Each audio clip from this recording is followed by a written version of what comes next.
আমি তাদেরকে একাধিকবার বললাম যে আপনারা ঝামেলা হলে প্রশাসনকে জানান, যদি করতে হয় শক্তভাবে করেন, আর না করতে হলে আমাকে বলেন, আমি ঢাকা চলে যাই, আমি যেহেতু কাছেই আছি, প্রোগ্রামে না আসলাম। তারা জানাচ্ছে বলে বলে মোটামুটি আধা ঘন্টা আমি হিয়াকো বাজারে অবস্থান করছি, এর ভিতরে অনেক মানুষ জড়ো হয়ে গেছে আমাকে দেখে। ওনারাও মাহফিলের যে দিকে যাবে, তা তারা বলতেছে চলেন, কোনো সমস্যা হবে না। তা আমি শুধু তাদের অপেক্ষায় ছিলাম যে যদি সমস্যা হয় আমি চলে যাব। আমি যাওয়ার জন্যই তৈরি ছিলাম, গাড়ি এদিকেই আমার মুখ ছিল, ঢাকার দিকে। এর ভিতরে ওনারা বলতেছে ঝামেলা আসবেন না, ঠিক আছে আমি রেডি। হুট করে আরেকজন, যিনি আমাকে দাওয়াত দিচ্ছেন মূলত, উনি আমাকে বলতেছেন যে আমাদের প্রায় 30-40 জন যুবক চলে গেছে হুন্ডা নিয়ে, আপনি ওদের চলে আসেন, সব ক্লিয়ার হয়ে গেছে। তো যখন যুবকরা এই পর্যন্ত চলে আসছে হুন্ডা নিয়ে, তখন আমরা রওনা দিই। এবং মাঝখানে আবার গাড়ি রোধ করে বলতেছে হুজুর ওখানে নাকি ঝামেলা হচ্ছে, মানে এটা কমিটির কেউ না, এখানের একজন আলেম বলতেছে ঝামেলা হচ্ছে। তো আমি বলছি তখন আমি গাড়ি নিয়ে রিটার্ন যাই। তখন যুবকরা বলল না চলে আসছি কিসের, আমরা যদি কোনো কিছু করা লাগে, এভাবে বলতেছে জীবন দেওয়া লাগলে জীবন দেবো। আমি বলছি ভাই এটা আবেগের জিনিস না, এখানে পরিস্থিতিটা মোকাবেলা করা সবচেয়ে বড় বিষয়। আমরা পরিস্থিতিটা শান্ত হোক, পরে আসবো। এখন এতগুলো মানুষের মাঝখান দিয়ে তো আমি ঢাকায় যেতে পারি না। তো এরা আমাকে সামনে নিয়ে চললো, আর যে এলাকার নাম বলছেন ওখানে যাওয়ার পরে দেখি কিছু যুবক লাঠি আরো অনেক কিছু অস্ত্র নিয়ে দাঁড়ানো। তো ওরা গাড়িতে দরজা টোকা দিচ্ছে আমাকে বের হওয়ার জন্য, বের হন বের হন।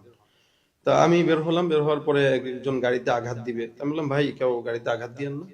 ওপর দিকে আরেকজন বলতেছে পেট্রোল ঢাল, গাড়ি পুরা। এই বিভিন্ন বাজে বাজে কথা আর কি, গালিগালাজ। তো আমাকে বলতেছে আপনি হুন্ডায় ওঠেন, আমি বললাম গাড়িতেই যাই, হুন্ডা উঠে ঠান্ডা লাগবে, আপনার সাথে এখানে আমরা ভালো ব্যবহার করার জন্য আনিনি। পাশ থেকে অনেকেই যে কথাগুলো বলতেছে, তো আপনি সুন্দর মতো কথা শুনেন, আমরা আপনার গায়েও হাত দিব না, অসম্মানীয় করবো না। আমাকে অসম্মানী না করলে আমার গাড়িতে আমাকে যেতে দেন, আপনারা আপনাদের হুন্ডায় যান। না হুন্ডাতেই উঠতে হবে। তো আমার পাশে আমার ছোট ভাই ছিল, ও বারবার মানা করতেছিল হুন্ডায় উঠবে না। তো আমার পাশে ড্রাইভার আর দুইজন সফর সঙ্গী, দুজনকেই যথেষ্ট আঘাত তারা দিল, অনেক মারলো। এর ভিতরে তারা আমাকে সেভ করতে যায়, তারা মারটা খাইছে আর কি। তো তখন আমি বললাম ঠিক আছে মারামারি দরকার নেই, হুন্ডায় উঠবে। এর ভিতরে হুন্ডায় উঠলাম, আরেক জায়গায় এসে একটু ব্যাকে আসলো, এসে একটা জঙ্গলের রাস্তা দিয়ে নিয়ে গেল আর কি। তাই আমি বললাম ভাই এদিকে কোথায়, আপনারা এমন জায়গায় বসেন যেখানে মানুষ আছে। কারণ আপনার কোনো টেনশন নেই, যান চলেন, কথা ওখানে হবে। কোথায়? আমাদের দোকান আছে, ব্যক্তিগত দোকান আছে। আচ্ছা ব্যক্তিগত দোকানে আপনারা এটা কোন জায়গাটায়? পেরেশানি নিয়েন না। আচ্ছা আমি কিন্তু পেরেশানি নাই, কিন্তু আমার তো জানতে হবে কোথায় নিচ্ছেন আপনি। এই বলে বলে তারা একবার এইদিকে দাঁড়া, একবার ওদিকে দাঁড়া, অনেক দূরে নিয়ে গেল। এর ভিতরে মাঝখানে কয়েকটা জিনিস বললো যে আপনি এই দেলোয়ার হোসেন সাইদী সাহেবের ফাঁসি চাইছেন, সাকা চৌধুরীর ফাঁসি চাইছেন শাহবাগে যে। তাই বললাম ভাই আমি সাকা চৌধুরীকে ভাবে আমাদের জানা নাই, মানে সালাউদ্দিন কাদের বলতেছে, আমি ওনাকে ভাবে জানা নাই। যাই হোক চিনছি বিএনপির, বাকি উনার ফাঁসি চাওয়া বা উনি কি, আমি এগুলো কিছু জানি না। বাকি সাইদী সাহেবের বিষয় যেটা বলতেছেন, এটা হলো আমি 13 সালে আমি যেখানে পড়ি, আমাদের ওস্তাদরা সব ছাত্রদেরকে নিয়ে গেছে, আমরা তখন ছোট, পড়ালেখা করি। তো ওই অবস্থায় আমরা জানতামও না যে ওখানে কি হচ্ছে না হচ্ছে, আমাদের অজান্তেই ওখানে যাওয়া। তো ওখানে ফাঁসি চাইছেন হচ্ছে একজন, আমরা পাশে ছিলাম, আমি তো চাইনি, আর উনি কি বক্তব্য দিচ্ছে আমি জানিও না। এরপরও আমি ওই অনাকাঙ্ক্ষিত বিষয় নিয়ে আমি সবার কাছে আমার ফেসবুকে লাইভে অনেক বয়ানে বলছি যে এটা আমার ভুল, যদি আমি অনাকাঙ্ক্ষিত ভাবে গেছি, এরপর আপনাদের যারা কষ্ট পাইছেন আমি ক্ষমা চাই। আর সাইদী সাহেবকে এদেশের জনগণ রাজনীতির পরিচয়ের ভিন্ন ভাবে মহব্বত করে, তো ওই জায়গা থেকে আমাদেরও মহব্বত আছে আলিম হিসেবে। তো এখানে তো ওই বিষয় তো ভাই ক্লিয়ার। ওই ইস্যুতে আপনারা আমাকে ধরবেন, ইস্যু তো ছিল আমি জানি একটা সভাপতি বা প্রধান অতিথি কেন্দ্র করে। তো ইস্যুটা ও কেন্দ্র থেকে বাদ হয়ে আমার কাছে আসলো কেন? কয় না আপনি ওটা কেন করবেন, আপনি কেমন তাহলে কি কি কি মুসলমান, আপনি কি আলেম হয়েছেন?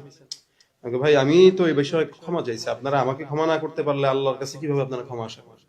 আর আমি মেহমান, সবচেয়ে বড় কথা। তো তারা এক জায়গায় নিয়ে যাওয়ার পরে এর ভিতরে হুট করে একজন মেম্বার গেলেন, মেম্বার যায় বলতেছেন এই কারারে তোরা কারা, কি সমস্যা, হুজুরে কে আনছে? তা আমাকে যায় পরিচয় দিলেন মেম্বার। আমি বললাম ভাই কি কিছু সমস্যা? আপনি আমার সাথে উঠেন, চলেন। কোথায়? চলেন। তা ওনার হুন্ডাতে আমরা আবার দুজন উঠলাম, উনি পরে ওদেরকে কারা কারা আসছে চিনেন? ভাই আমি তো একা নতুন, তো কারো চিনি না। ঠিক আছে চলেন, আমি দুঃখিত আপনার এই কাজের জন্য। তা উনি আমাদেরকে এখানে নিয়ে আসলো, পরে আমাদের প্রশাসনের ভাইদেরকে দেখলাম, ওনারা এখানে আনলেন। সেক্ষেত্রে আপনাকে কোনো ধরনের শারীরিক আঘাত আমাকে করেন, ওই যে বললাম আমাকে ঠেকাইতে গেছে, মানে আমার যারা ওরা ঠেকাইতে যে ওরা মার গেছে। আপনার কি অ্যাজাম্পশনটা কি মনে হয়, এটা কি আসলে যেটা বললো তারা সেটা কি একটা অজুহাত, নাকি মূলত হচ্ছে তো অতিথি করা না করা, সেখানে যেহেতু আগে থেকে আপনাকে ইনফর্ম করা হয়েছে এখানে ঝামেলা হতে পারে বা ঝামেলা হবে? ধরনের? আসলে কি মনে হচ্ছে ঝামেলা আপনার? তো মাহফিল কেন্দ্রিক বা অভিজ্ঞতা কি বলে আপনার? মানে আমাদের অভিজ্ঞতায় এরকম দেখা যায় সভাপতি প্রধান অতিথি নিয়ে অনেক ঝামেলা অনেক জায়গায় হয়, কিন্তু ওই অ্যাটাক বক্তার উপরে আসে না, কারণ বক্তা তো এখানে একদমই নির্দোষ। সে দাওয়াতপ্রাপ্ত মেহমান, সে আসবে যাবে, ব্যক্তিগত কোন্দলগুলো ওনারা ঠিক করবে। তা আমি তো জানি যে এখানে ওনাদের ব্যক্তিগত কোন্দল মেম্বারে লাগছে, ওটা রাজনীতিক হবে, আগামীকাল এটা ক্লিয়ার হবে। তো ওইটার ইস্যু আমার উপরে কেন আসবে? আপনাকে যিনি দাওয়াত দিয়েছেন, মূলত আপনার সাথে কমিউনিকেট করছেন, ওই উনি ভদ্রলোকের উনি নামটা হচ্ছেন কি? আজিম ভাই, উনি আমার মুসল্লি মূলত। আচ্ছা। উনি ঢাকায় থাকে, উনি এলাকার জামাই, উনি এলাকা সম্পর্কে তেমন কিছু জানে না। তা আমি ওনাকে বলছি, আজিম ভাই আপনি তো নতুন মানুষ, আপনিও এলাকার জামাই, আমিও নতুন, তা আপনি একটু প্রশাসনকে করেন। তো উনি একবার বলতেছিল আসেন না, আবার ওই মাদ্রাসার মতো আমি বলতেছি হুজুর আসেন, আবার অনেকখানে লোক বলতেছে আসেন। তা আমি একটু দ্বিধাদ্বন্দ্বে পড়ে গেছি, কিন্তু ওনারা কিন্তু লোক পাঠায় দিছে অলরেডি। লোক পাঠানোর পরে বলতেছে হুজুর সমস্যা। এখন ওই লোক তো আমার কাছে ছাড়তেছে না। লোক 2-3 জন হইলে আমি গাড়ি ঘোড়ায় চলে যেতাম, লোক তো 40 জন। এই 40 জনকে আমি ওভারটেক করে কিভাবে যাবো? তখন আমিও আটকে গেছি, ওরাও আটকে গেছে। অর্থাৎ তারা আপনাকে গতিরোধ করে একটা জায়গায় নিয়ে গেছে, হ্যাঁ, সেখানে আবার মেম্বার খবর পেয়ে গিয়ে আপনাকে জি জি জি। সেফলি নিয়ে আসছে পরবর্তী। মনে হয় আমার সফর সঙ্গী ওই 999 আমাকে দেখাইলো, 999 ফোন দিছে, তা ওনারা পরে যে তাহলে এই যে এই বিষয়টা এখানে গুজব ছড়ানো হয়েছে, মানে অপহরণ, এটা কি আপনি মনে করেন যে এটা অপহরণের এটা পর্যায়ে পড়ে এটি? আপনি কি অপহরণ তো করে মূলত টাকা পয়সা বা জি। অন্য কোনো ধান্দার জন্য, এটা অপহরণ না, এটা এলো আমাকে ব্যক্তিগত অ্যাটাক করার জন্য। হয়তো কেউ, তা আপনি না গেলে মাহফিলটা হবে না বা অন্য কোনো এটা ভিন্ন কারণে? ইস্যু থাকতে পারে, এটা আমি বলতে পারতেছি না আপাতত। বাকি এটার কোনো যুক্তিতেই মনে হয় না যে কোনো মেহমানের উপরে এভাবে অ্যাটাক করা তারা যায়। কি সেখানে পলিটিক্যাল কোনো আইডেন্টিটি বলছিল, বা বিএনপি করে বা অন্য কোনো দল বা 2 দলের জামাত? নামই আসছে, আমি দলগুলো বলতেছি না। দর্শক শুনছিলেন, জনাব মাওলানা সাহেব বলছিলেন যে, সাইদ সাহেব বলছিলেন যে তিনি পুরো ঘটনাটা বিবরণ দিলেন কিভাবে কি ঘটেছে। তো সেখান থেকে তিনি এখন নিরাপদভাবে দাঁতমারা পুলিশ তদন্ত কেন্দ্রে আছে। আমরা আরেক মিনিট কথা বলবো, এখানে স্থানীয় একজন আলেম রয়েছেন। ভাই আপনার নামটা কি? মুজিবুল হক। আপনি একটু বলবেন যে আপনি তো ওই এলাকার, তো আসলে বিষয়টা কেন ঘটলো বা কি? আমিও এলাকার না, আমি যে হিয়াকো এলাকার। আচ্ছা। সাদ ভাইয়ের সাথে আমার সাথে আগে থেকে রিলেশন বন্ধু। আমি আমার উদয় পাত্র একবার আনছিলাম, যে আনার পরে ভাইয়ের সাথে হিয়াকোতে দেখা হলো। তো দেখা হওয়ার পরে ভাই আমাকে বুকে জ্বরে নিচ্ছেন, মানুষের জড়তা দেখছি। আসলে আমি মনে ছিলাম কি এই ঘটনাটা আমি জানতাম না।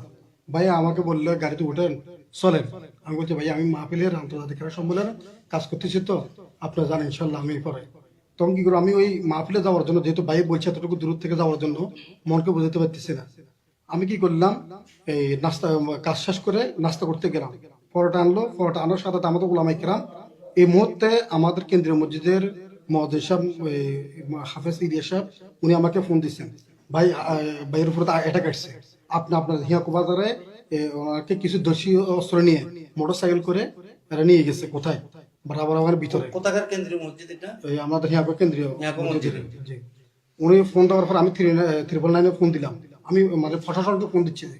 তখন আমি 999 ফোন দেওয়ার পরে আমার মনে হয় প্রায় 10 মিনিট লাগছে। 999 আমাকে কল রেখে আমাকে বলছে কল কাটিয়েন না। সর্বপ্রথম আমাকে ফটিকছড়ি করছিল, ফটিকছড়ি ল্যান্ড থেকে করে আমাদের বুসপুর থানা সম্ভবত আমাদের দাঁতমা থানা তদন্ত কেন্দ্র এদেরকে পাঠিয়েছে। পাঠানোর পর আমি ইয়ার পর আমি লাইভে ঢুকে গেছি। আমি বলতেছি ওনারা আসতেছে, যেহেতু লেট হচ্ছে, আমি লাইভে ঢুকে সর্বপ্রথম আপনি তখন কি হিয়াকোতে অবস্থান হিয়াকোতে করছেন? অবস্থান করতেছি। তার মানে ওখানে আপনি যান নাই? না, আমি যাইনি। আমি আমার যেটা জানতে প্রতিনিধি। চাচ্ছি সেটা হচ্ছে যে এই ঘটনাটা আপনার কি ধারণা হচ্ছে, এটা কি আসলে কি অপহরণের পর্যায়ে পড়ে, নাকি মূলত হচ্ছে যে ওখানকার ওদের অভ্যন্তরীণ কোনো অভ্যন্তরীণ আন্দোলনের কারণে এই ঘটনা? এই ঘটনাটা আসলে ভাই যেটা বলছে কোনো দলের নয়, যেগুলোর দলের কোনো সন্ত্রাসী যে ভাই আবার ছবি দেখালেন। আমি এটা কথা স্পষ্ট করি, যেটা সোশ্যাল মিডিয়ার মধ্যে এখন ভাইরাল হচ্ছে, যে ছবিগুলো 2 জন ব্যক্তি অভিযুক্ত, এই 2 জন ব্যক্তি, এই 2 জন ব্যক্তি খোঁজ খবর পাওয়া গেলে এরা ইয়াবা ব্যবসায়ী সেখানকার এই মাহফিল কমিটির সাথে জড়িত কেউ আছে, এখানে সম্পৃক্ত কেউ আছে? সম্পৃক্ত ভাই আছে সব। দর্শক, আমরা ওখানকার একজন সর্দার আছেন, গ্রাম সর্দার, যিনি হলুদিয়া তার বাড়ি, আমরা তার সাথে একটু কথা বলবো। ভাই একটু যদি বলেন যে আপনারা যে মাহফিলটা করছিলেন, এমনি সচরাচর আমাদের এই এলাকায় বা এই দেশীয় যে আইন রয়েছে, মাহফিল বড় ধরনের কোনো আলেম বা বড় ধরনের কোনো বক্তা আলোচক যদি আনতে হয়, বা মাহফিলের নিরাপত্তার সাথে অন্তত প্রশাসনকে মৌখিক হইলেও অবহিত করতে হয়, এটা হচ্ছে নিয়ম। তা আপনারা কি প্রশাসনকে বিষয়টি অবহিত করেছিলেন কিনা, আর এই ঘটনাটি কেন ঘটলো আপনার কি মনে হয়? আমি প্রশাসনকে আমরা অবৈধ করি নাই। আমার জানা মতে কলে এই যে আজকে হইতো না, আমরা ডক্টর ইউনূস আসার পরে যে মাহফিলের জন্য উন্মুক্ত ক্লিয়ারলি, এই কারণে সম্ভবত এটা হয় নাই। জি আজকের যে ঘটনাটা, এটা আমি যতটুকু জানি, আমি মাগরিমের পরে বাজারে একটু আলোচনা পাইলাম যে এই হুজুর আসতেছে, হুজুর শাহবাগী হুজুর, হুজুর আসতেছে, সম্ভবত ঝামেলা হইতে পারে। তো আমার প্রতিনিধি যারা আছেন তাদেরকে বলছি যে হুজুর নিয়ে একটু ঝামেলা চলে, হুজুর কোন জায়গায় আছে দেখেন, এই সমস্যা। যে ভিডিওতে অনেকটা দেখাচ্ছে যে হুজুর নাকি ওই সাবেক হুজুরের সাথে ওখানে ইয়ার সাথে জড়িত আছে, বুঝতে পারছি। হুজুরের ছবি শুধু আছে। তো এই বিষয়ে আমি বললাম যে ওনাকে যে আনছে দাওয়াত দিয়ে, জি তার লোক বিষয়টা শেয়ার করছে যে এই বিষয়ে একটু সমস্যা হতে পারে, হুজুর সম্মানের ব্যক্তি, আইসা অসম্মান করার দরকার নাই, জি কোন জায়গায় আছে একটু দেখেন, আমরাও দেখি কি এটার সমস্যা করা যায় কিনা। পরে জসিম মেম্বারে আবার ফোন দিল যে করিম দেখ, হুজুর একটু সমস্যা আছে, হুজুরের দাওয়াত দিচ্ছে তোরা, থানা তো জানাস নাই, তো এই একটু সমস্যা আছে, হুজুরের আইতে নিষেধ কর, আইতে নিষেধ কর, সম্ভবত এরকম ঝামেলা চলে যে ইয়ে হইতে পারে।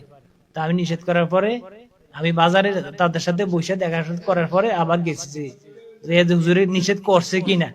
আমি কয়েকবার ফোন দিয়ে নিষেধ করছি, পরবর্তীতে রিসিভ করতেছে না। পরে দেখলাম যে এটা আমাদের ছেলে পেলে আইতেছে এদিকে, কারো মোবাইলে সংযোগ দেন রানিং আছে, যে তোরা কোন দিকে যাস, কি আসে বিষয়।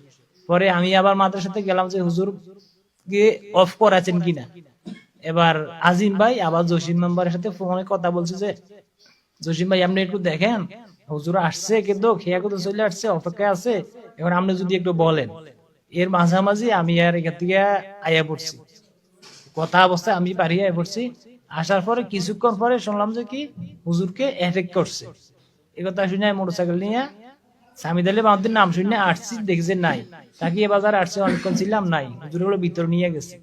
ভিতরে নেওয়ার অনেকক্ষণ পরে পুলিশ গেছে এদিক থেকে। পরে আমরাও মাহফিলের লোকজনের দিকে আগাইতেছি। এই অবস্থায় পুলিশ যে হুজুরকে নিয়ে আসছে, এখন ওখান থেকে আমরা দুজনে আসছি যে ওখানে রাস্তাঘাট মোটামুটি ব্যারিকেড দিয়ে রাখছে, আমরা দুজন আসছি যে আমরা হুজুর কি সুস্থ আছে কিনা দেখার জন্য। যদি হুজুর সুস্থ থাকে, থানাতে থাকে, তাহলে আমরা অবরোধ এটা উদ্যোগ করবো। আমি এসে এখানে ফোন দিছি যে হুজুর ঠিক আছে, ঠিক আছে, হুজুর ঠিক আছে, তোমরা রাস্তাঘাট ক্লিয়ার করে দাও, তোমরা যা যার পথে বাড়ি যাও। হুজুরকে এখন আমাদের প্যান্ডেলে, অবরোধটা কারা করছে? ওই যে আমাদের মাহফিলের আয়োজন হুজুরের সমর্থক যারা, তারা যে হুজুরকে এই মুহূর্তে পুলিশ দেবে না, কারণ হুজুরের নিরাপত্তা কি, এখন আর হুজুর আশা করো না, তোমরা বাড়িতে চলে যাও, রাস্তাঘাট ক্লিয়ার দাও। এই বললে আমি এখন ওই পর্যন্ত আসি। এই বিষয়টা কি কারণে হতে পারে বলে, আপনি তো ওই এলাকার মানুষ। জি আসলে ওই যে এটা হুজুরকে দাওয়াত দেওয়ার সময় মানে এরকম অনেকজনে লেখালেখিও করছে, এরকম শোনা কথা, আমি আসলে এটা ইয়া করি নাই যে হুজুর সাহাবাই হুজুর কি জন্য দাওয়াত দিচ্ছে, এই সেই এরকমই বিষয়টা। এই বিষয়ে আমি মনে করি যে এটাই। এখন যে বিষয়টা প্রচার করা হচ্ছে, বা ওখানে ওই এলাকা থেকে বা বিভিন্ন সামাজিক যোগাযোগ মাধ্যমে যে ওনাকে অপহরণ করা হয়েছে, তা এটা কি, আপনি তো পুরো ঘটনাটাই জানছেন, এটা কি অপহরণের পর্যায়ে পড়ে কিনা, বা যে আসলে অপহরণ করলে আমি হুজুরকে জিজ্ঞেস, হুজুর আপনার কোনো আঘাত হয়েছে কিনা, আমরা মোবাইল বা টাকা পয়সা কোনো কিছু নিয়ে গেছে কিনা। হুজুর বলছে যে না, কোনো কিছু এনে নাই, এমনি ধরাধরি হয়েছে, হারাহারি হয়েছে, আমার লোকজনে মারছে, আমাকে আঘাত করে নাই। তারপরে তো দস্তাদস্তি হলে হালকা পাতলা এরকম ইয়া করছে, কোনো আঘাত করে নাই, সব কোনো কিছু নেয় নাই। তা আমি এটা কি বলবো, আর আমি বুঝতেছি না যে অপহরণ কি। আপনার কি নাম? আব্দুল করিম।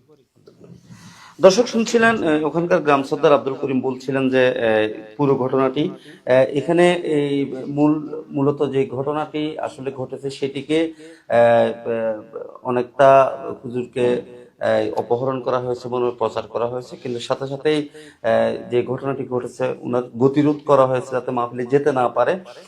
গতিরোধ করে উনাকে হয়তো একটি অজ্ঞাত স্থানে নিয়ে গিয়েছিল, কিন্তু সেখান থেকে উনার যে বিবরণ আমরা জানলাম, ওই এলাকার মেম্বার, আমরা হয়তো নামটি পাই না, কোন মেম্বার হতে পারে, কাশেম মেম্বার, হ্যাঁ 8 নং ওয়ার্ডের মেম্বার কাশেম মেম্বার, তিনি যখন হয়তো খবর পেয়েছেন, তিনি নিজ উদ্যোগে গিয়ে উনাকে ওখান থেকে উদ্ধার করে বা উনাকে নিয়ে এসে এরই মধ্যে কিন্তু পুলিশ প্রশাসন এই খবরটি পাওয়ার পরে সাথে সাথে উনারা ফোর্স নিয়ে উনারা মুভ করে, এবং উনারা করলিয়া তাকিয়ে বাজারে গিয়ে হুজুরকে গাড়ি সহ ওনারা অক্ষত অবস্থা পায় এবং দাঁতমারা পুলিশ তদন্ত কেন্দ্রে নিয়ে আসে।